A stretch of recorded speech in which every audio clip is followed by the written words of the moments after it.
हाय हाय ईদের दिन যখন আসে तो प्रवासी बोलते থাকে ईद के दिन सब मिलेंगे अपने अपने यार से मैं मिलूंगा दर्द गम की पत्थरी दीवार से এটাই সত্য প্রবাসে যখন ঈদ আসে না হায় হায় আজকে তো ভিডিও কল আপনাদের নোয়াখালীর কাহিনী আমার মনে আছে আমি হজে ওমরায় গেছি তো চলে আসবো ট্যাক্সি ভাড়া করছি চেহারায় বোঝা যাইতেছিল না কোন দেশের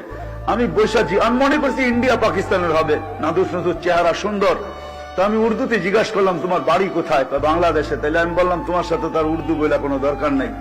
কোথায় বাড়ি কয় নোয়াখালী কতদিন এখানে কয় 25 বছর বাড়ি গেছো কয়দিন পর পর বাড়ি যাও কয় 2 থেকে 3 বছর পর আমি বললাম মাইনা নিলাম 2 বছর পর তাহলে 25 বছর আপনি 12 বার বাড়ি গেছেন ঠিক না তো বলে হ্যাঁ হুজুর তাই হবে তো আমি বললাম যে আপনি তো জীবনের কোনো মজাই দেখেন নাই বছরে 25 বছরে 12 বার বাড়ি গেছেন 2 মাস থেকে 3 মাস ছিলেন 36 মাস 3 বছর আপনি বাড়িতে ছিলেন 23 বছরই আপনি বাহিরে আছেন লাইফের তো কোনো মজা আপনি বোঝেন নাই হয় হয় আমি জানি না আমার কথার ভিতরে যে বিষ মাখানো ছিল সে হ্যান্ডে গাড়ি চালানো ছেড়া দিয়া সাইড করে চোখের পানি ছেড়া দিছে হুজুর আপনি বোঝেন আমার পরিবার পরিজন বোঝে না আমার মেয়ে আজকে আমাকে ফোন করছে তার নাকি ক্যালকুলেটর লাগবে সায়েন্টিফিক ক্যালকুলেটর লাগবে একটা ক্যালকুলেটর বাহির হয়েছে সায়েন্টিফিক তার লাগবে